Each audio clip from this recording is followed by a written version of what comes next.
বিগত 7 দিনে ভারী বর্ষণের ফলে অযোধ্যা এলাকা পানিতে নিমজ্জিত হয়েছিল, মূল রাস্তা ডিসকানেক্টেড হয়ে গিয়েছিল। এলাকার মানুষের শস্যের ক্ষয়ক্ষতি হয়েছে। তো মানুষের মধ্যে খাদ্যের সংকট দেখা দিয়েছিল, অসুখ বিসুখের প্রাদুর্ভাব দেখা দিয়েছে।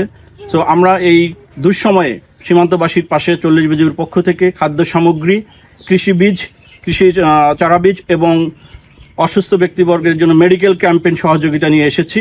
এই প্রচেষ্টা আমাদের শুধু অযোধ্যায় নয়, এই 40 বিজিবির অধীনস্থ প্রায় 11টা বিওপিপি ক্যাম্পে প্রত্যেকটা এলাকায় এটা চলমান আছে।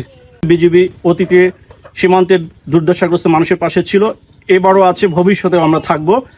আপনারা সবাই ভালো আছেন? তাই হলো এখানে ভারী বর্ষণ হচ্ছে, আপনাদের অনেক ক্ষয়ক্ষতি। প্রায় 8-10 দিন থেকে কোথাও কোনো কাজ তাছাড়া ব্যাটল্যান্ড 40 বিজিবি সেটা অনুধাবন করতে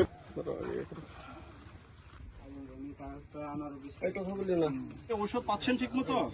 কখন আসছিলেন? একটা স্লিপ নাও, উনি ওইখানে একটা ওই টুল নেক